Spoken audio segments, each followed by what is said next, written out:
Hola, jo sóc la Mary i avui farem el resum de lectures del mes de novembre i desembre.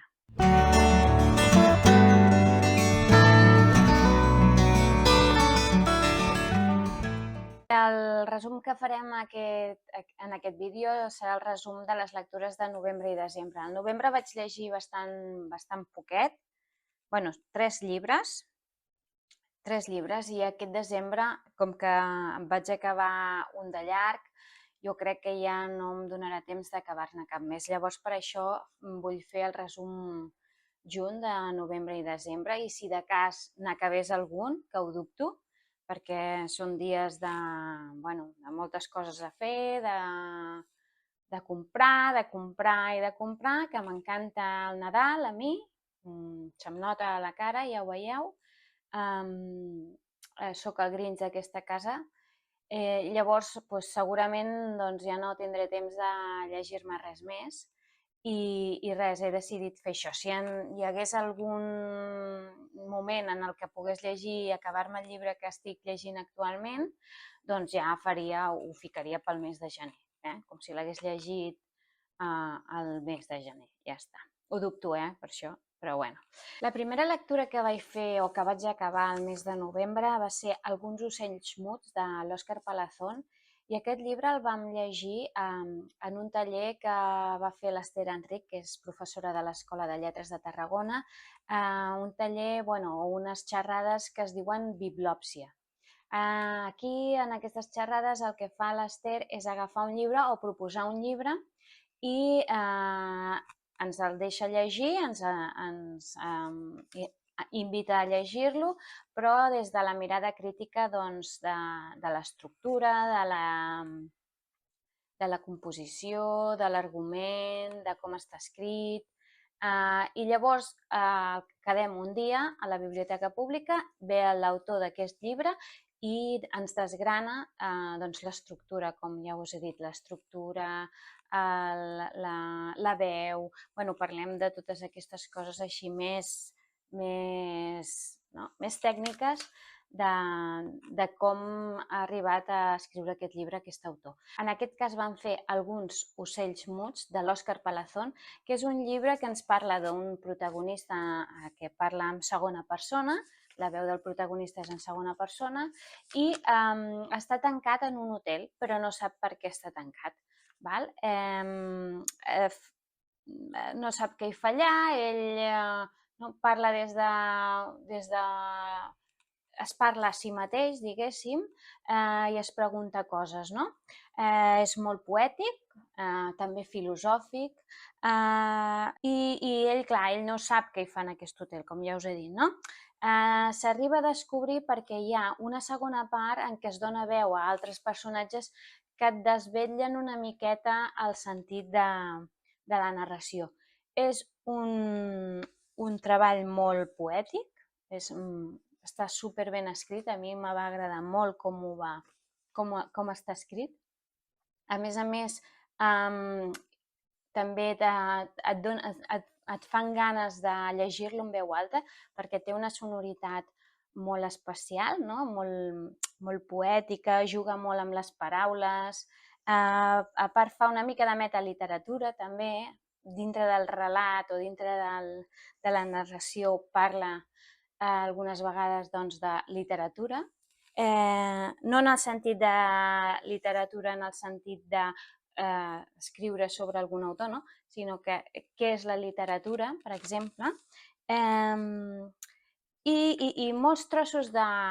Això ho va dir la nostra professora, no? l'Ester Enric, professora, la conductora del curs, ho deia, diu que molts fragments es podien agafar de forma independent i prenen sentit en ells mateixos, no? A mi em va agradar molt i em va agradar molt també que ell vingués a explicar-nos què pretenia, no? amb aquest llibre, jo crec que és un experiment, no? A l'Òscar Palazón li agrada molt experimentar amb la literatura i ell ens proposa una manera de fer literatura gens convencional i que t'has d'esforçar una mica, no? T'hi has de ficar amb ganes per arribar a veure què vol explicar a l'Òscar Palazón en aquest llibre, no? Clar, ell deia, diu, bueno, aquesta manera que tinc d'escriure, això no agrada a les editorials, no? Això no ven. Llavors li costa força publicar, però l'exercici que fa ell i que fa el lector quan llegeix aquest llibre és molt interessant i molt gratificant. I després poder-ho corroborar, o ja no corroborar, sinó dir la teva impressió a l'autor i que l'autor t'escolti i que després comparteixi amb tu gran part del treball que fa allí, és molt, molt xulo, és molt bonic, no? I et volia dir també que el títol, per exemple, a la primera part de la narració, podríem dir que són dues parts, no? La primera part, en la que parla en segona persona, la persona, bueno, que és una persona gran, no? Que no sap què hi fa en aquest hotel, doncs deixa com a pistes, no? Pistes que després, en una segona lectura, vas agafant, no? Pistes, i per això ell explicava que el nom del títol, el títol del llibre és Alguns ocells muts, referint-se a aquestes pistes que deixa, no? Els ocells muts, segons ens va explicar ell, són els ocells que no canten, però que hi són. I ell va fer referència doncs, en aquesta analogia, no? De les pistes que va deixant a la narració com ocells muts. I això també me va fer molta gràcia. Bé, a mi em va agradar moltíssim aquest llibre, però sí que demana una mica d'atenció, perquè és que la prosa està molt currada, està molt treballada i la sonoritat també és un punt fort d'aquesta manera d'escriure que té l'Òscar Palazón.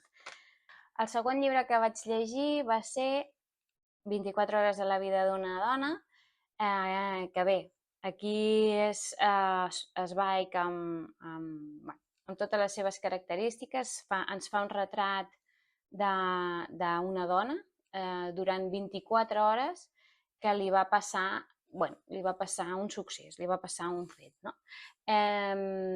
Aquí comença aquest relat, aquesta novel·la, aquest conte, comença quan el protagonista, que no sabem com es diu, està de vacances o està passant una temporada en un hotel, i ell fa com d'observador. I resulta que hi ha una dona que marxa amb el seu amant i deixa el marit i a les filles, doncs els deixa allí plantats i ella marxa amb l'amant. Llavors, jo tenia la impressió que parlaria d'aquest fet, doncs del fet de la vida de la dona, pensava que era la vida d'aquesta dona que havia marxat amb l'amant i resulta que no. Mentre estan parlant sobre aquest fet, els hostes de l'hotel, doncs apareix una senyora que escolta l'opinió del nostre protagonista. I com que aquesta opinió li sembla molt vàlida i potser no juga amb els perjudicis, li proposa de quedar i que ella l'escolti, o sigui, necessita un oient a la seva història. I el nostre protagonista, que acaba no sent el nostre protagonista, la protagonista és aquesta dona que li explica la història a aquest senyor, no? És un retrat psicològic d'aquesta dona. Aquesta dona, en un moment donat, se'n dona compte que ha perdut l'oremus, ha perdut la noció del temps, la noció de qui és ella, perquè li ha agafat molt fort, no és que s'hagi enamorat, però li ha agafat molt fort per voler salvar a una altra persona. I Zweig aquí ens fa el retrat psicològic d'aquesta dona, com ho passa, què és el que sent. Bé, és que jo crec que tant l'amor d'Erika Edwall com aquest es centra quasi bé amb el mateix, amb el mateix, tot i que són històries diferents, però sí que fa un retrat psicològic de la dona de manera magistral, A més, ho fa de manera que quasi bé l'oient, el que sembla que sigui el protagonista de la nostra història, no parla, és un monòleg sense cap mena d'intervenció per part de l'oient, no? Què és el que vol la dona? Que l'escoltin i poder treure tot el que té dintre, no? Bé, a mi m'ha agradat també molt aquest, no sé si li vaig ficar 5 estrelles, i res, a seguir amb Sveig perquè només fa que interessar-me cada cop més i més. El següent llibre que vaig llegir, el tercer llibre que vaig llegir el mes de novembre, va ser L'amant de Lady Chatterley. Ja us vaig parlar a l'últim resum de lectures que aquesta novel·la l'havia començat, però em semblava el seu començament una mica espès. Tot i que es llegia de forma àgil, sí que es quedava molt amb la relació que tenen la Lady Chatterley amb el seu marit, que és un baronet que té un títol, i vaig dir que vivien en un castell, perdó, no vivien en un castell, ni viuen en un castell, viuen en una mansió, val? Una mansió gran, amb els seus terrenys, els seus boscos, val? I el baró té en propietat unes mines que explota i treu la matèria, no? de les mines, i té treballadors i miners. Bé, llavors aquest baró no pot tenir fills perquè està en cadira de rodes, perquè va ser ferit a la Primera Guerra Mundial. Llavors, ell veu que tot això es perdrà si no té fills, les terres, les mines, i li proposa a la seva dona que es quedi embarassada, doncs, que es faci un amant, que tingui un amant, i que es quedi embarassada, doncs, no? Ella és bastant liberal, o és bastant de mentalitat liberal, no? Té estudis, ha voltat món i té una mentalitat liberal. I això dels amants, doncs, bueno, no és que ho trobi malament, però sí que el que li proposa el marit li sembla una miqueta violent, si més no, no? Però cada cop es va fent més a la idea, fins que apareix per allí un guardabosc que, bueno, sent atret per ella i ella per ell, i, bueno, doncs, tenen una relació. Però, clar, com que és de tercera, aquest guardabosc que és de tercera, no es pot quedar embarassada d'ell, diguéssim, no? Perquè què dirien? Què li diria de qui és fill? Però bé, no obstant això, ella supera aquestes diferències i tenen una relació. D'amagat, tenen una relació i, bé, passen coses, no? El que no m'ha agradat gaire a mi és que, tot i ser de mentalitat liberal, trobo que al final aquesta mentalitat liberal que tant l'ha ajudat en el passat, no la utilitza en el futur. És a dir, jo crec que acaba estant enganxada en aquest home no seria un prototip d'home, un prototip, no? És molt mascle, és molt viril, no? Critica tot el que no sigui, no? Com portant la veu cantant, és molt dominant. Ella jo crec que es deixa dominar també i sembla que perdi el criteri, no? Perd el criteri i no sé, no és ella mateixa, és a dir, la personalitat d'ella és molt millor al principi de la novel·la perquè al final és una còpia d'ell. Ells dos sembla que siguin la mateixa persona, a part de que es fa una mica repetitiu.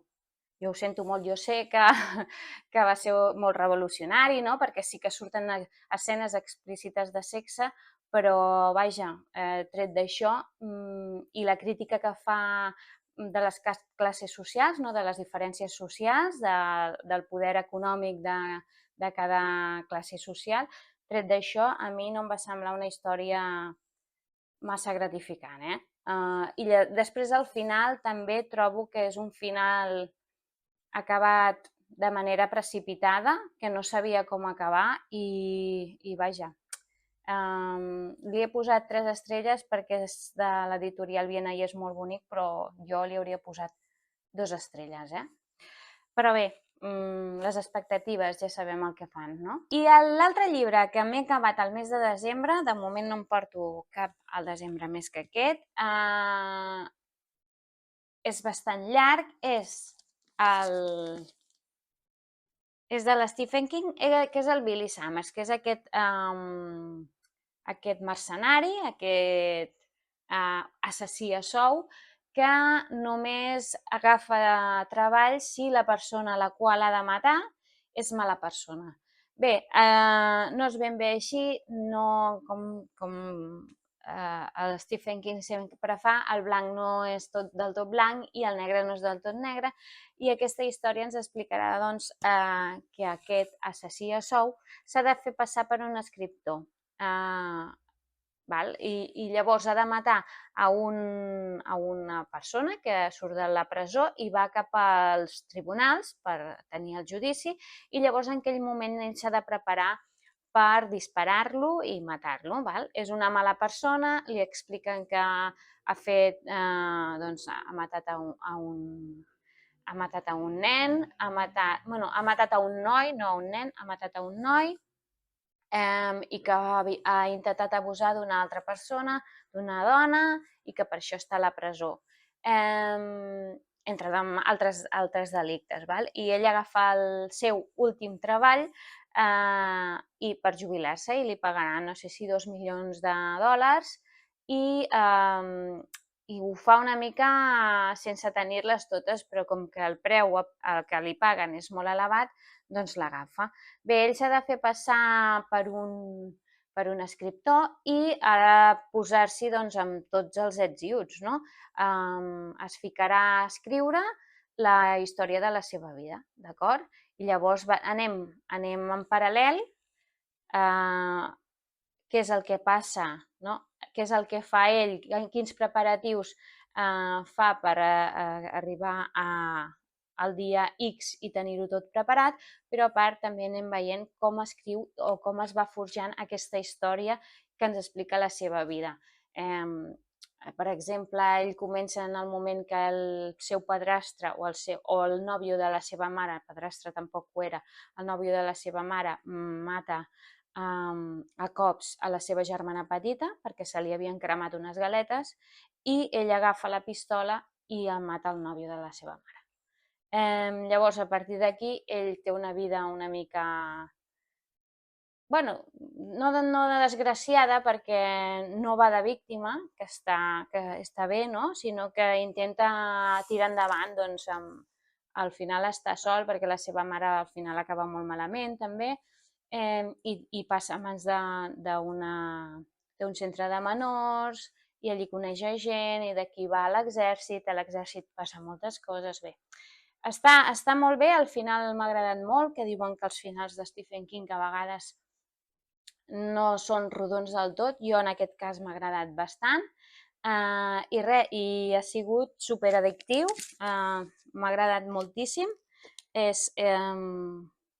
També té capítols bastant curts, no són molt llargs, però sí que potser m'ha fet pesat la part en què ell escriu sobre quan va estar a l'exèrcit, no? Perquè veus o explica els diferents atemptats pels quals ha passat, no? Mentre estava allí a Iraq, i això se'm va fer una mica pesat, però també serveix d'explicació de per què ell s'acaba dedicant a ser un assassí a sou. M'ha agradat molt, l'Stephen King és com el Zweig, continuaré llegint-lo i veig que no sigui la porta per entrar a les novel·les de por. Stephen King és com un personatge en ell mateix, no? M'atrau molt la seva manera de fer històries. Com pot ser que un tio escrigui, no sé, quantes novel·les pot portar aquest senyor? 80? 90? No sé. I que tingui tants èxits, no? De totes les novel·les que ha escrit, o sigui, té molts best-sellers aquest senyor, no? Bé, és enigmàtic, no sé, m'agrada aquesta àurea de misticisme i de personatge estrany que té Stephen King m'agrada. També vaig llegir mentre escric de l'Stephen King fa temps i em va agradar moltíssim. Per això, més que les seves novel·les, m'agrada ell, m'agrada la seva vida, la seva forma d'escriure, i això que no he llegit massa. I bé, és en castellà perquè ja sabem que Stephen King en català no sé si és que està vetat o els drets són molt, molt cars, però per favor que algú tradueixi Stephen King al català. Això seria un èxit de vendes, segur. Fins aquí les lectures del mes de novembre i desembre. I res, ara mateix aquest mes estic llegint Capvespre, és la segona de la trilogia de Cançó de la Plana, de Holt. La trilogia de Holt és la segona part i estic entrant massa poquet a poquet pel meu gust. Ja tinc moltes interrupcions i potser serà millor que el deixi i després al gener o quan tingui uns dies de més tranquil·litat el torni, perquè així no sé llegir els llibres del Haruf, perquè, ostres, demanen calma, demanen un ambient tranquil, sossegat, i no estic tenint aquest ambient tranquil i sossegat. Bé, a veure què faig amb ell, si surt a les lectures del mes de gener o l'he deixat, ja us explicaré. I res, a la biblioteca aquest mes doncs només he agafat llibres com aquest o com aquest. Resulta que se m'ha adjudicat ja el tema del treball de fi de grau i em sembla que les lectures que vindran a partir d'ara seran d'art egipci. És el tema que m'ha tocat estudiar, m'ha tocat investigar i possiblement us faci alguna ressenya d'algun llibre d'aquestos, però molt per sobre si la faig. És a dir, que així estem. Això és tot per aquest mes i ens veurem. Potser faré el vídeo de les millors lectures del 2024, no? Podríem fer-lo i a veure què és el que m'ha agradat més del 2024. Fins en aquest moment, doncs, que vagi molt bé tot. Ens veiem.